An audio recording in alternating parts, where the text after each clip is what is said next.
Précédemment, dans On refait le patch. Est-ce que j'ai une gueule d'omnisphère?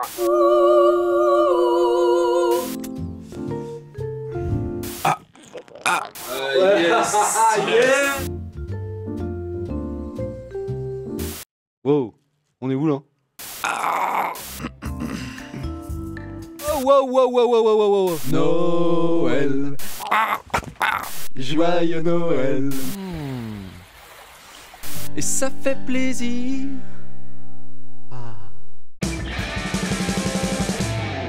Bonjour à tous et bienvenue dans la saison 2 de On refait le patch. Salut Arnaud, ça va? Salut Grégoire, ça va bien. Bonjour à tous. C'est la rentrée. Voilà. Ça y est, les vacances sont terminées. Voilà. On va bien travailler. Voilà. Pour cette donc, saison 2 de On refait le patch. Voilà. Si on nous avait dit au début il y aura plusieurs saisons, je sais pas si on aurait cru. Oui, bon. Non. Mais en fait, voilà, il y avait un tel suspense lors de la saison 1 que la maison de production a reconduit notre budget maigrissime.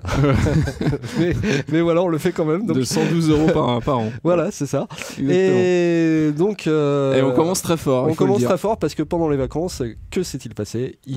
Reaper 5 est sorti. Oh, Reaper, l'enfant terrible des séquenceurs. Ouais. Reaper qui a déjà 10 ans. Donc on en parle souvent comme d'un petit nouveau, mais bon, voilà, il a déjà une décennie. Ouais. Est-ce que tu peux me raconter un petit peu l'histoire de Reaper qui est un petit peu spéciale? Alors en fait, Reaper, s'intéresser à Reaper, c'est s'intéresser en fait à son concepteur qui s'appelle Justin Frankel. Et ce bon vieux Justin, en fait, c'est quelqu'un qui d'abord, en fait, quand il avait, je crois, 18 ans à peu près, a programmé un lecteur MP3 qui s'appelait Winamp, très connu à l'époque. On l'a tous utilisé, je pense. Voilà, et des technologies de streaming audio et vidéo qui s'appelaient Shortcast. Et donc c'était l'ancêtre du streaming audio, enfin parmi les premières technologies. Et il a revendu tout ça à AOL. Il a pris un petit chèque au pour passage. La coquette somme de 80 millions de dollars, je crois, un truc comme ça. Même, donc vous imaginez le mec tout jeune, bah voilà, il avait déjà un beau chèque. Et en fait, il n'a pas fait que ça, ce brave garçon. Il a fait aussi un des premiers installeurs, un concurrent de la technologie Install Shield, un des premiers installeurs open source, c'est-à-dire qu'on peut utiliser gratuitement pour déployer ses propres logiciels. Et puis après, comme il avait du temps, il a développé un nouveau protocole réseau peer-to-peer, le réseau Gnutella, le protocole Gnutella, qui était utilisé notamment par un logiciel qui s'appelait LimeWire. Ô combien illégal, hein, qu'on a tous utilisé aussi, mais bon, oui, voilà, faut pas le dire. Non, Pascal Nègre, si tu nous regardes. Et donc, voilà, c'est. Donc c'est pas un donc il a fait ça, et puis après il a fait Ninjam, première plateforme. On s'en souvient aussi. De jam en ligne avec une mesure de décalage pour arriver à synchroniser les participations de chaque musicien. Et à un moment, il a eu la tentation de se lancer dans le hardware. Il voulait faire une sorte de gros multi-effet guitare. Il a commencé à coder des trucs là-dessus, et puis petit à petit, il s'est dit que le hardware, c'était vraiment pas son truc, il préférait faire du software. Et c'est comme ça qu'il en est arrivé en réutilisant son code. Donc la plateforme qu'il avait créée, c'était Jesus Sonic, je crois que ça s'appelait. D'accord. Et c'est en réutilisant ce code qu'il s'est dit, tiens, bah, finalement, je vais faire Reaper. Alors Reaper, dans un premier temps, il le distribue en freeware. Et c'est vrai que le truc au début ressemble à pas grand chose, mais c'est juste, comme il existe quasiment pas de freeware qui fasse de l'audio multipiste à l'époque, bah, c'est un truc qu'on se refile un peu sous le manteau. Et puis arrive la version 1 et déjà le soft commence à intéresser plus de gens, et dès le départ en fait le logiciel en fait a des qualités héritées des autres projets de ce développeur. La première, c'est ce côté skinable. Vous vous souvenez que Winamp, on pouvait changer, il y avait des systèmes de plugins et des systèmes de skin pour changer le look global du player. La philosophie va être reprise dans Reaper. Tout à fait. Et puis, malgré tout, Justin, c'est quelqu'un du web, c'est quelqu'un des nouvelles technologies, c'est pas un développeur des années 80. Et donc, dès le départ, Reaper entretient un lien fort avec sa communauté. Et on va le voir, c'est quelque chose de fondamental aussi dans le logiciel. Mais il y a quelque chose dont on n'a pas parlé aussi, qui est quand même assez important dans Reaper, c'est son prix. Voilà, alors le truc qui tue, et ce qui fait que Reaper, depuis 10 ans, a fait ça, c'est que le logiciel est vendu $60. Alors, 60, alors, en fait, il y a deux prix. Hein. $60 ou $225 suivant vos revenus annuels. Voilà. Donc, si vous gagnez moins de $20 000 par an, eh ben, vous pouvez vous payer... Grâce au logiciel, voilà. Vous pouvez vous payer la version à $60. En sachant que même si vous ne payez pas $60, la démo du logiciel n'est même pas protégée. Vous aurez ce qu'on appelle un hack screen, c'est-à-dire un écran qui s'affiche au démarrage vous rappelant que c'est pas bien, il faut payer. Exactement. Mais c'est même pas bloqué. Donc il n'y a aucune limitation. Aucun système de protection. C'est vrai qu'en face du Syncrosoft de Steinberg ou de l'iLock utilisé par Avid, il y a un côté vraiment presque babacool. C'est un logiciel qui se veut sympathique de toute façon. Bah voilà, ça donne du coup un côté très sympa au logiciel où on se sent presque dans le devoir par sympathie envers son développeur, ses développeurs, parce que maintenant ils sont plusieurs, pas nombreux mais plusieurs, de s'enregistrer. Surtout que c'est un logiciel qui est quand même très dynamique, c'est-à-dire qu'il y a très souvent là depuis la sortie de la version 5, je crois qu'il y a déjà eu 3 updates. Ouais, voilà, on fait tourner la 5.03. Oui voilà, c'est ça, 3 updates. Et en fait, c'est assez curieux parce que à la fois on profite de cette version 5 pour le tester, mais c'est pas les nouveautés en fait, c'est pas comme les autres séquenceurs où les nouveautés arrivent. Chaque version marque l'arrivée de grosses nouveautés. Là en fait, il y a tout le temps des mises à jour, la plupart pour corriger des bugs, et puis tout à coup il y a une grosse feature qui apparaît comme ça en cours d'année. Donc voilà, c'est vraiment... c'est les grosses mises à jour, c'est surtout pour faire payer quand même une fois de temps en temps des mises à jour. Il me semble que c'est toutes les deux versions. Voilà. Si vous avez acheté la 4, vous aurez la 5 gratuite et la 6, il faudra repayer. Voilà, donc c'est plutôt sympa ça aussi. Et c'est vrai que c'est un logiciel sympathique et la communauté lui rend bien quand même. Voilà, alors tout à fait. Alors cette émission elle est un peu particulière parce que moi j'ai rencontré beaucoup de gens, autant Pro Tools, Cubase, tout ça sont très connus, et puis malgré tout, tous ont un grand air de famille. Et souvent sur Reaper, à la fois on croise des enthousiastes, des fanatiques du logiciel, et puis on croise plein de gens aussi qui disent faudrait que j'essaye mais j'ai pas le temps et tout. Donc on va essayer de vous montrer un peu ce qu'il y a de sympa dans Reaper, parce que au-delà de son modèle économique, de ce côté très sympathique, Reaper n'a pas que ça à faire valoir. Il a bien des arguments. Il y a des choses qu'il fait comme les autres séquenceurs, et puis il y a des choses qu'il fait en plus que les autres séquenceurs, qui le rendent vraiment à part. Ça peut être un outil très très puissant si on sait le manier, évidemment. Voilà. Et donc déjà on va essayer de vous présenter un peu Reaper. Alors je tiens à remercier Renaud Mello, membre bien connu d'Audiofanzine, qui fait un énorme boulot justement avec ses didacticiels vidéo sur YouTube. Et avec lequel j'ai correspondu pour préparer ce test et cette émission, parce que voilà, c'est une grosse brute. Alors il fait des trucs très, très compliqués dans Reaper, nous on n'est pas là, on va essayer de vous montrer en tout cas quelques petits trucs sympas, et puis après de s'intéresser un peu plus à cette version 5, parce que c'est quand même de cela qu'il s'agit. Exactement. Donc, Reaper. Alors, Reaper, déjà, c'est un soft qui fait 15 mégas, je crois, tout mouillé. C'est-à-dire, c'est ridicule, ça tient sur une clé USB. D'ailleurs, on peut le lancer de sa clé USB. Voilà, on peut le lancer d'une clé USB. Et c'est un soft très léger. Alors, il faut dire qu'il ne contient pas... C'est un soft nu, on a envie de dire. C'est-à-dire qu'il y a quelques plugins d'effets, mais il n'y a quasiment pas d'instrument virtuel. On ne file pas des boucles, des machins. Voilà, c'est quand même très spartiate ce qu'on livre. À la différence des concurrents comme Logic, où on met en avant des gigas de son, voilà. Là, on n'est pas du tout dans ce délire-là. Déjà, c'est pas une stan orientée musicien seulement. Non. Il faut quand même le rappeler. C'est aussi pour ça qu'il n'y a pas forcément une offre pléthorique en instrument virtuel. C'est vrai que c'est plus branché audio que composition. Enfin, on peut faire. C'est une stand généraliste, mais c'est vrai qu'il n'y a pas. C'est pas orienté musicien spécialement. Oui, voilà.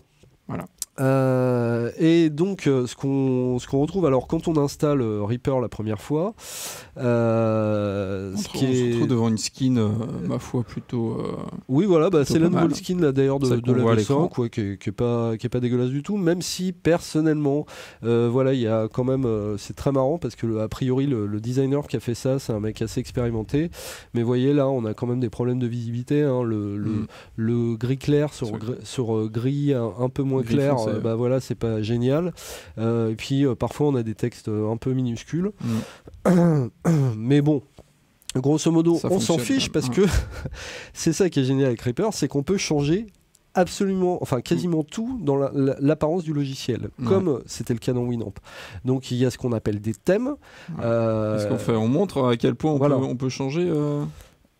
Alors là, par exemple, j'ai téléchargé toute une série de thèmes directement sur le site de Reaper. Voilà. Tu veux charger lequel là je sais pas, le Jeanne, le 2015. Non, celui en dessous là, le V203 là. Ok. Je crois qu'il est pas Donc je double-clique dessus, hein, tout simplement. Hop. Et boum. Oh, regardez. Voilà. Et vous voyez, tous les petits boutons ont changé et tout. Ouais.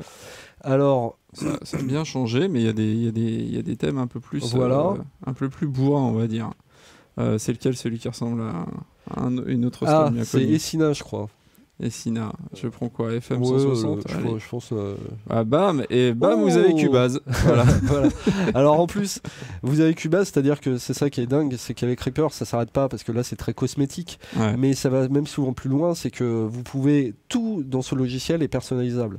Donc vous pouvez télécharger des modifications des menus, des modifications des raccourcis clavier, des modifications même des comportements des outils, des scripts qui font que ça va se comporter comme dans Cubase. Alors malgré tout, c'est pas le même moteur audio, c'est pas le même soft qu'il y a au centre, donc vous aurez jamais un clone de Cubase, mais vous aurez quand même quelque chose qui ressemble beaucoup. Alors là, on a pris l'exemple de Cubase, mais il y a des skins pour Logic, il y a des skins pour façon Pro Tools, et c'est assez, ça peut être assez sympa quand on est habitué. Oh là là. Ah oui, faut que je le mette en grand là. Oui, c'est ça. Oui, celui-là, faut effectivement des grands écrans. Et puis même là, ça merdouille. En fait, on est en 1080p, donc je pense que c'est pas ça. L'écran est pas assez grand. Voilà, on est en 1080p parce qu'il déconseille justement ce thème-là. C'est un thème qui est magnifique, hein, qui s'appelle Imperial, qui est fait d'ailleurs par le graphiste qui bosse maintenant pour Cocos. Et c'est un thème magnifique, mais effectivement, il faut un gros écran ou des gros écrans pour n'est pas notre cas ici. Et des thèmes, en tout cas, il y en a des dizaines, voire des centaines. Il y a des trucs vraiment très très moches. Enfin, c'est comme toujours quand on donne le pouvoir à l'utilisateur. Hein. C'est comme, vous vous souvenez, les pages MySpace, il y en avait des très très jolies. Il y en avait quand même beaucoup de très très moches. Il y a des mecs qui trouvent que des textes jaunes sur un fond rose, c'est chouette. Voilà, on peut rien faire pour eux, mais c'est comme ça. Il y avait un truc important quand même dont tu parlais tout à l'heure, tu parlais des menus. Je crois que tu m'avais dit qu'on pouvait vraiment faire ce qu'on voulait au niveau des menus, parce que c'est vrai qu'une première chose quand on arrive dans Reaper, on peut avoir un petit peu peur des menus il y en a partout, il y en a plein, bon, comme souvent dans toutes les stades, mais c'est vrai que là il y a un gros avantage, c'est qu'on peut faire le ménage un petit peu dans tout ça. C'est assez flippant parce qu'effectivement les menus, on a l'impression que les développeurs veulent un peu nous montrer tout ce que Reaper sait faire. Et regardez, si je fais un clic droit sur un événement, pardon, ce n'est pas ce que je voulais faire, regardez le nombre, juste sur un clic droit, le nombre de menus, sous-menus qu'on a, avec des options, et c'est ça qui était marrant, ça a été relevé d'ailleurs dans les forums, c'est un truc aussi moi que j'avais vu, c'était sur les couleurs, où est-ce que c'était les couleurs ? Toc, je vais retrouver les couleurs. Track color. Là, on se dit, tiens, on va tomber sur un truc. Non, il y a encore 4 options. Et puis les points de suspension, ça fait peur parce qu'on sait qu'on va se taper une fenêtre derrière.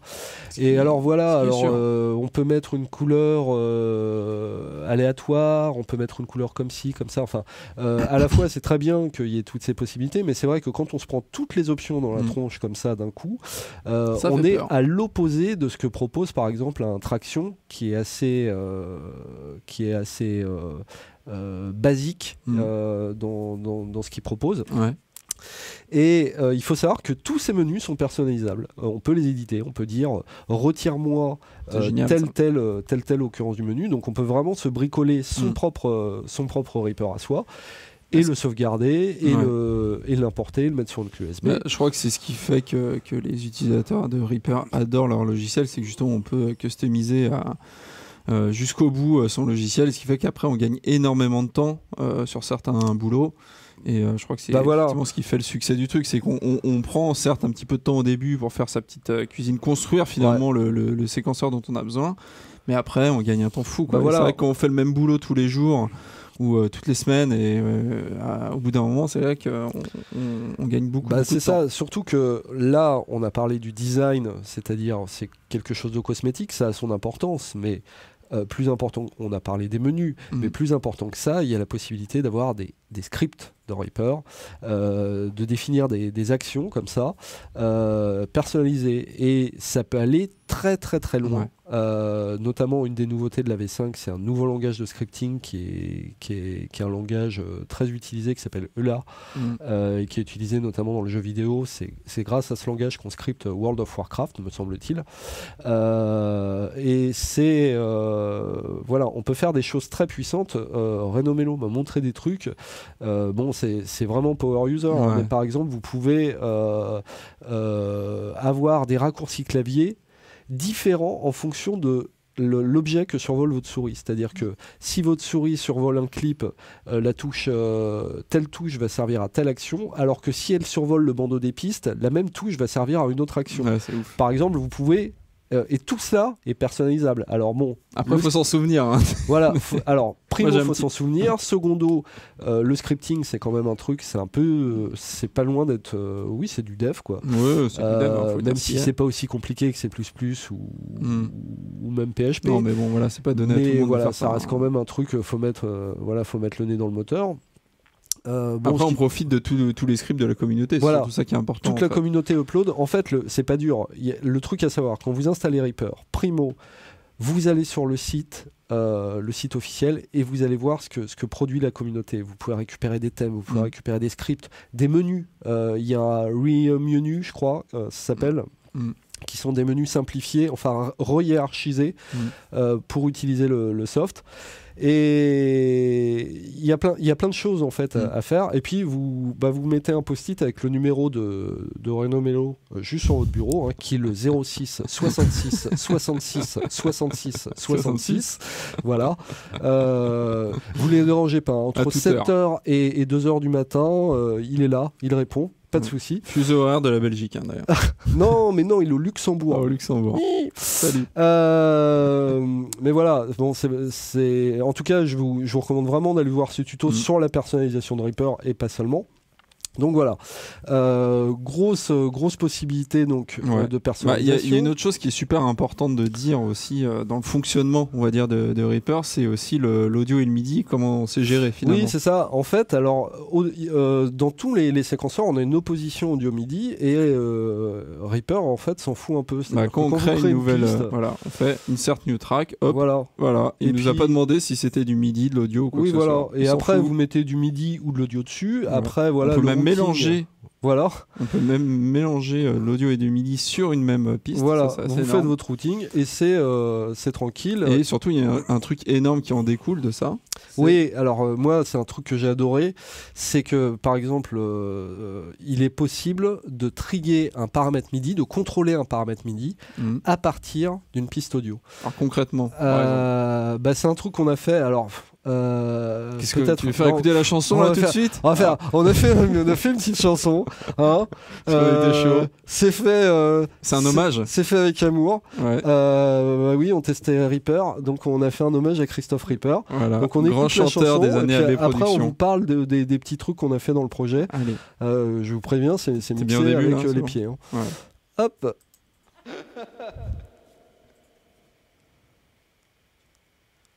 Ah bah oui, t'as un solo sur la voix. Ah bah ouais, j'ai un solo sur la voix. Je suis désolé. Allez, c'est reparti. Alors, voilà.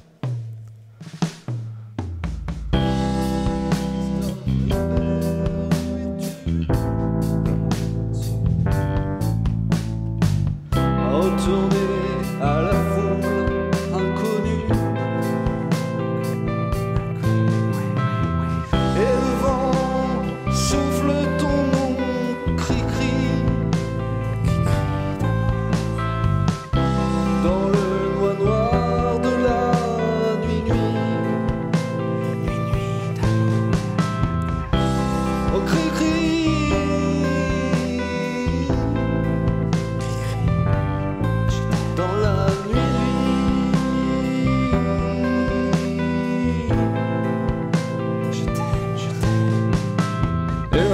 Ah, magnifique chanson. Alors, n'y voyez pas le fantasme des hommes.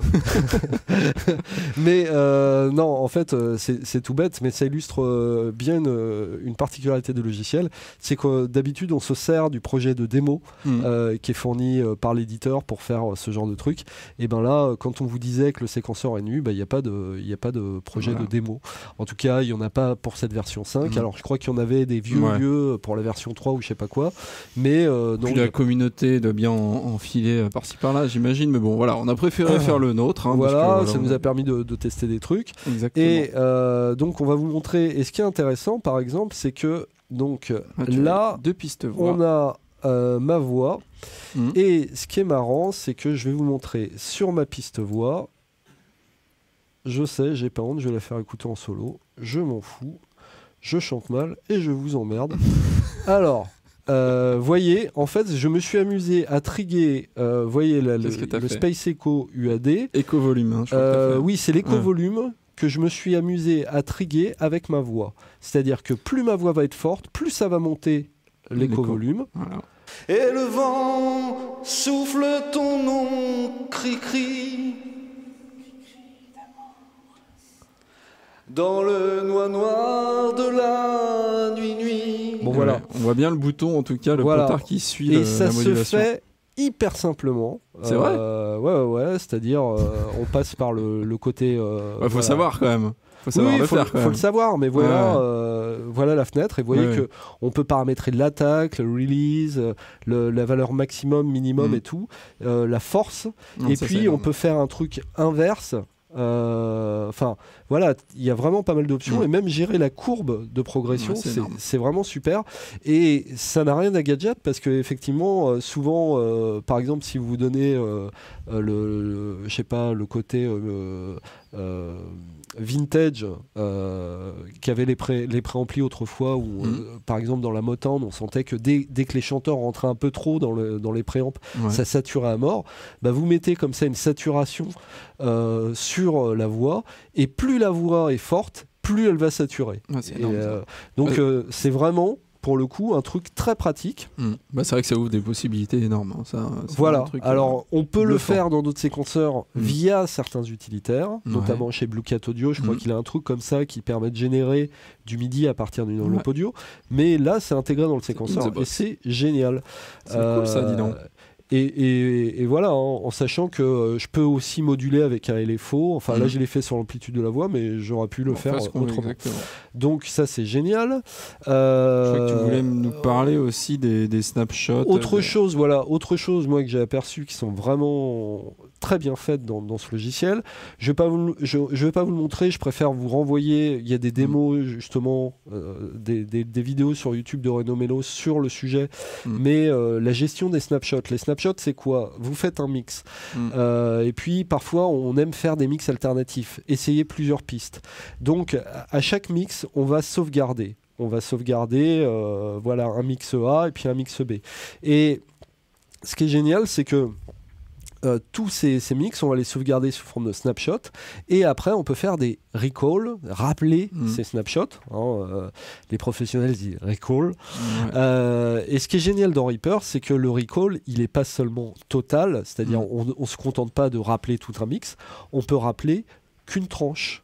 Ça, c'est d'un que certains paramètres, juste les inserts ou juste les scènes enfin c'est génial, il y a une petite grille. Alors vous imaginez le temps que vous gagnez, imaginez vous avez enregistré un groupe live et puis vous avez mixé la première chanson de ce groupe live, un truc basique, je sais pas, un groupe de punk, basse, guitare, batterie.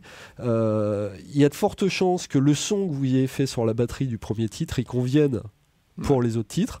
Bon bah même en admettant que les guitares changent, que ce ne soient pas les mêmes pédales, vous pouvez faire un recall juste de votre mixage batterie dans un autre mix. Voilà.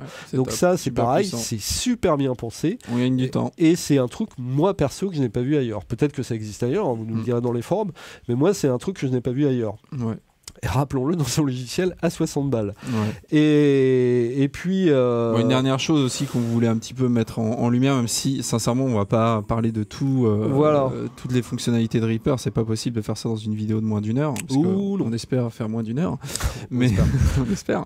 Mais donc voilà, donc on vous parle vraiment des trucs qui nous ont plu. Après effectivement il y a plein d'autres choses, et la dernière c'est certains utilitaires. Ouais, certains utilitaires. Vous vous souvenez, tout à l'heure je vous disais que Justin avait un moment codé un truc qui s'appelait JSONic, et en fait on voit dans les effets, si je vais ajouter un effet, pardon, hop, où suis-je, toc toc toc, attendez, je n'y suis pas du tout, ah bah non, je suis pas de celle-là. Voilà, là j'ai JS, et tout ça c'est JSONic, tout ça c'est des petits modules. Alors il y a des effets dedans, mais il y a aussi des modules utilitaires, et notamment vous voyez 5 band splitter, 5 band joiner. C'est-à-dire qu'un truc, vous vous souvenez, dans le dernier Studio One, on s'est vraiment enthousiasmé sur une fonction qui permettait de splitter l'audio et de faire du traitement comme ça multibande sur n'importe quelle piste. Bah, c'est dans Reaper depuis plusieurs versions déjà, bien avant Studio One. Alors c'est moins bien foutu graphiquement que dans Studio One, mais ça marche très bien. Et ça veut dire quoi? C'est que potentiellement n'importe lequel de vos plugins et multibande. Et ça c'est voilà, c'est le genre de truc, encore une fois, on ouvre un truc à 60 $, on se dit waouh, en fait il arrive à fumer des softs qui sont beaucoup plus chers sur ce genre de petits détails. Une dernière chose quand même avant de passer aux nouveautés, parce que là les gens voient notre Reaper et se disent peut-être que l'interface leur plaît pas trop, la position de tous les éléments et tout ça. Oh là là, putain, on a failli oublier ça. On a failli oublier ça, et c'est quand même assez énorme. C'est qu'en fait, bon, là comme beaucoup de choses dans Reaper, on fait exactement ce qu'on veut.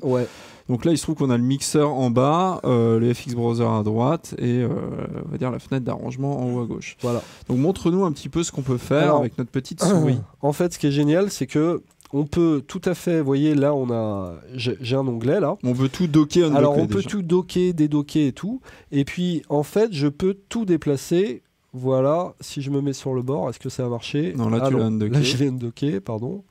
Attendez. Redock-le déjà. Comment je fais? Hop. Voilà. Alors. Doc mixer in docker. Voilà. Et alors. Effet Bonaldi ou pas effet Bonaldi? Ah non, mais c'est juste. Voilà, pardon. Excusez-moi. Voilà, il a carrément pris la place du FX. Là, j'ai carrément pris la place. Bon, ça n'a aucun intérêt de l'avoir mis là. Je suis bien d'accord. Bah, c'est juste pour vous dire que voilà, déjà, vous voyez en bas à droite qu'on peut avoir donc plusieurs onglets sur une partie. Mais surtout que chaque partie, par exemple celle de la partie de droite, on peut aussi la splitter dans le sens de la hauteur, par exemple, autant de fois qu'on veut. Bah, en gros, pour faire simple, on fait vraiment tout ce qu'on veut, quoi. C'est assez hallucinant. Regardez, je peux faire des demi-splits, c'est-à-dire que là, j'ai déjà ma barre de transport qui est là-haut. Ça fait là. Non. Zut, pardon. T'as foiré. J'ai fait un clic droit malencontreux. Voilà. Lâche. Et voilà, regardez, là, j'ai ma barre de transport. Bon, je suis d'accord, c'est une configuration dégueulasse. Je suis d'accord. Mais en gros, j'ai jamais vu une telle modularité dans aucune stand. C'est-à-dire qu'on peut splitter, resplitter, machin. C'est super bien foutu. Alors évidemment, on va revenir sur des trucs plus normaux, voilà, en se mettant ça en bas. Mais c'est vraiment très bien foutu. Ah ouais, mais là, tiens, c'était bien. Voilà, hop. Super. Voilà. Et c'est c'est lumineux la façon dont c'est fait. Quand je pense à Samplitude qui s'enorgueillissait là récemment d'avoir un nouveau système de docking qui est très très loin d'être aussi souple, de marcher aussi bien, qui ramouille et tout, là c'est bravo. Super bien. Bon, qu'est-ce qu'on fait? On commence à parler des voir nouveautés, les tutos de Reno. Installer le logiciel, il est gratuit. On va plutôt là vous parler des nouveautés de cette version 5 parce qu'il y en a quand même. Donc la première nouveauté concerne la vidéo. À commencer par la vidéo. Alors j'avoue que Reaper peut importer des vidéos. On va même pas perdre du temps à vous le montrer parce que bon, vous montrer que ça est une vidéo super. C'est juste pas très très intéressant parce que c'est bien qu'il le fasse, mais ah bah tiens, je les connais ces mecs. Souffle. Ouais, c'est nous ça. Voilà. Alors. Encore une fois, la fenêtre vidéo, vous en faites ce que vous voulez et tout. Alors, sauf que ce qui est nul, c'est que au niveau de la piste vidéo même, d'ailleurs, est-ce qu'on peut voir la piste? Tiens, je peux la mettre voilà, là. Tu peux la mettre là. Alors, la piste vidéo, où est-elle cette petite... Voilà, elle est là, et vous ne voyez que la forme d'onde, ce qui, quand on travaille sur de la vidéo, surtout si vous travaillez sur une vidéo d'1h30, ne sert absolument à rien. On n'en a rien à foutre de voir la forme d'onde de la piste. Enfin, c'est pas qu'on en a rien à foutre, ça peut être très utile, mais ce serait bien de voir les images aussi, les petites vignettes pour se repérer dans le film. Ce que les autres stands font. Ce que les autres stands font. Donc voilà, c'est bien que Reaper progresse là-dessus, même si, encore une fois, moi, il y a certains fichiers sur lesquels j'ai eu des difficultés d'ouverture. D'accord. Mais c'est loin d'être suffisant, surtout qu'il y a un truc très marrant, c'est qu'une des nouveautés aussi, c'est qu'on a du traitement vidéo. Du traitement vidéo via une interface qui rappelle G-Sonic façon script un peu, et moi j'ai trouvé ça juste ridicule qu'ils fassent ça, c'est-à-dire que en gros oui, vous pouvez mettre du flou ou changer le contraste ou la luminosité de votre vidéo dans Reaper. Ce qu'on demande à Reaper, c'est pas d'être un éditeur vidéo, c'est-à-dire c'est pas le boulot de Cocos. Il y a des gens qui se font ça depuis bien plus longtemps qu'eux et bien mieux qu'eux. Enfin moi j'ai rien contre le fait qu'ils fassent un éditeur vidéo, mais voilà, c'est un peu hors sujet. On se dit putain, ils ont passé du temps à développer ça, c'est plus ça. Alors que il y a d'autres trucs qui nous auraient intéressé de voir dans Reaper et qui n'y sont pas. Par exemple un éditeur de partition, pour ceux qui font du son à l'image, c'est un peu plus intéressant que de pouvoir monter le contraste de la vidéo. Et puis voilà, malgré tout, Reaper reste moins intéressant qu'un Vegas Studio à 50 balles ou comment ça s'appelle, iMovie, c'est ça. Voilà, enfin ça se fait pour l'instant, je parle sur la vidéo, hein, ça se fait fumer par n'importe quel logiciel d'entrée de gamme. Donc bon, ce genre de traitement, c'est vrai que c'est pas vraiment ce qu'on lui demande, quoi. C'est ça qui est un petit peu dommage. Pas bonne idée. Donc deuxième nouveauté, les automations dans les conteneurs. Bah voilà. Qu'est-ce que c'est que ça? C'est tout bête. Là, on le voit sur la piste voix de Red LED. Voilà, c'est que on a fait. Alors, je vais sans doute pouvoir le voir. Ouais, voilà, là, on a fait une autom. En fait, on fait. Alors. Nuit d'amour. Voilà, vous voyez le wet mix là, qui va bouger. Voilà. C'est parfait. Vous aurez noté que nous n'avons absolument pas appliqué le tuto de Nanto sur minimiser la repisse et le noise gate. Nous, on s'en fout. On n'est pas là pour ça. Voilà, c'est juste comme... suivant les stands, ça porte différents noms. Ça peut être un clip, ça peut être un conteneur. Je ne sais plus comment ça peut s'appeler. Mais en gros, on a maintenant, en plus des automations de pistes, on a des automations au niveau du clip ou du conteneur, c'est-à-dire vous voyez cet élément là, on a les effets comme Samplitude, on a les effets au niveau du conteneur, et donc maintenant on peut faire en plus de ces effets au niveau du conteneur des automations. Voilà. Dans Samplitude, ils appellent ça l'objet. Bon bah voilà, là on a ces amplitudes là. Donc voilà, ça c'est très bienvenu. Autre chose bienvenue, on va pas s'attarder non plus là-dessus, c'est le support de VST3, et en même temps je vois pas comment on pourra faire autrement vu que Steinberg a annoncé qu'ils arrêtaient VST2. Donc bon, on va mettre les VST3 alors. Voilà, voilà. Plus intéressant par contre, dans la fenêtre plugin, dans les logiciels. Voilà, nous avons donc des smart folders. Donc dossiers intelligents en français. Alors les smart folders, ils sont intelligents comment? Ils sont intelligents en fait. On peut créer un new folder. Okay. Donc on lui donne un petit nom. D'accord. On lui donne un petit nom, Tatati par exemple. Et puis si on veut en faire parce que à la base on pouvait déjà faire ces folders et glisser ce qu'on voulait dedans. Voilà. Et si on veut faire juste un smart folder, on va lui dire tiens, tu me filtres tous les plugins dans lesquels il y a comp par exemple. Dans le nom. Voilà, dans le nom. Et là, hop, et dans Tatati, bam, tout ce qui a comp dans le nom, c'est-à-dire généralement des compresseurs. Sauf si les éditeurs sont taquins ou ils veulent faire chier. Voilà. Et ben se retrouve dans Tatati. Donc ça c'est pas mal foutu, d'autant que en plus des dossiers qu'on avait déjà, Ça permet de se réorganiser très vite. C'est très bien foutu. L'autre nouveauté, on en avait déjà parlé, c'est tout le système de script. Ouais, alors la nouveauté, voilà, c'est qu'il y avait un système, il y avait le langage propre à Cocos. Ils étaient compatibles avec, je sais plus quel était l'autre, avec le langage, c'est Python, c'est ça. Je crois, avec les scripts en Python, mais là c'est vraiment au dev. Je confonds toujours Perl et Python, mais je crois que c'est Python. Et là, ils sont compatibles avec le LA, qui est un langage de script qui est assez populaire et qui est très utilisé, comme je vous le disais, dans le jeu vidéo. On va pas s'apesantir dessus, c'est vraiment un truc de power user, mais c'est une belle ouverture. Faut savoir que c'est ce même langage de script qui est utilisé par l'UVI Workstation, par exemple, pour scripter l'UVI Workstation. Et donc il faut savoir coder pour faire ses propres scripts, ça c'est sûr, mais voilà, c'est ce qu'on a dit tout à l'heure, la communauté permet de c'est que c'est une sorte de standard et que toute la documentation qui a pu être faite, par exemple pour les jeux vidéo, elle peut resservir, justement, elle peut être réutilisée. Certaines librairies ou certains scripts tout faits peuvent être réutilisés éventuellement pour Reaper. Donc ça c'est vraiment bien. Autre nouveauté, le métronome plus customisable. Ah vas-y, fais un clic droit. Hop, bam. Alors, et là, tu as un nombre d'options quand même assez dingue. Alors, ce que j'aime bien, c'est les beat patterns. Ça, j'ai trouvé ça vraiment pas mal. Ouais. C'est en fait, souvent, un métronome, ça va il va y avoir A, B, A, B, A, B, par exemple. B, A, B, B, B, voilà. Alors, si tu fais A, B, B, A, est-ce que ça fait genre une chanson de Abba? On n'a pas essayé ça. You can dance. Alors, toc. Et bref, on peut du coup effectivement faire des patterns assez compliqués, Oui, voilà, c'est qu'il va marquer, quand le ABB1, il va marquer en fait plus ou moins certains temps, plus que d'autres.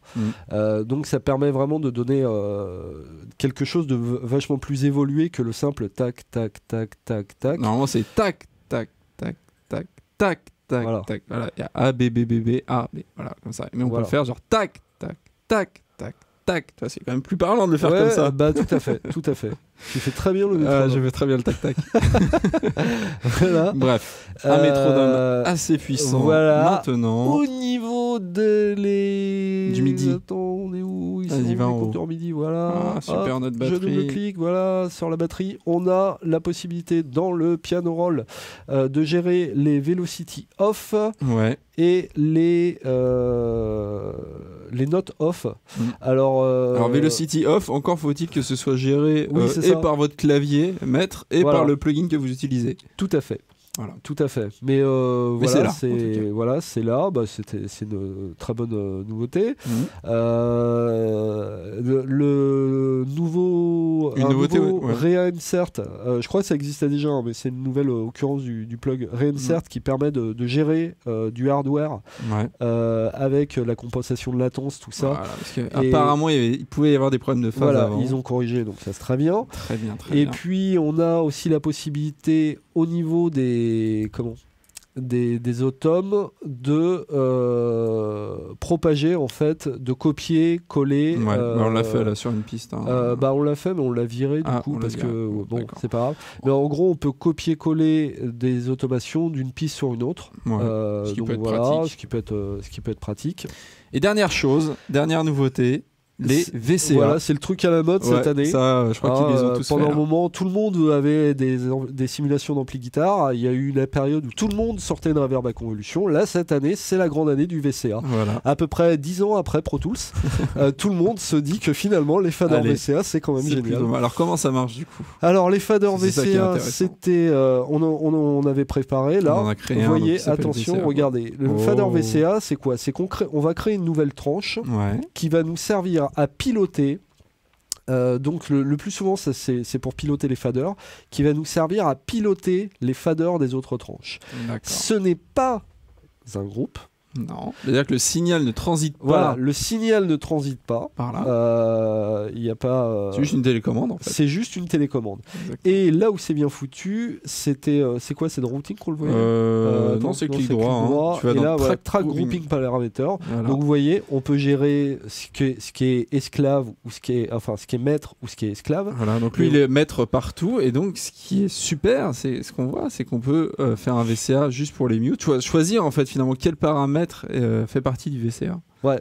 Il peut y avoir effectivement le fader comme on a vu, mais il peut y avoir aussi le mute, le solo, la polarité, la phase et tout ça, en fait, l'armement de la comme piste. d'habitude avec Reaper, les mecs ils font pas les choses à moitié, c'est-à-dire qu'il y a 12 000 options à chaque fois.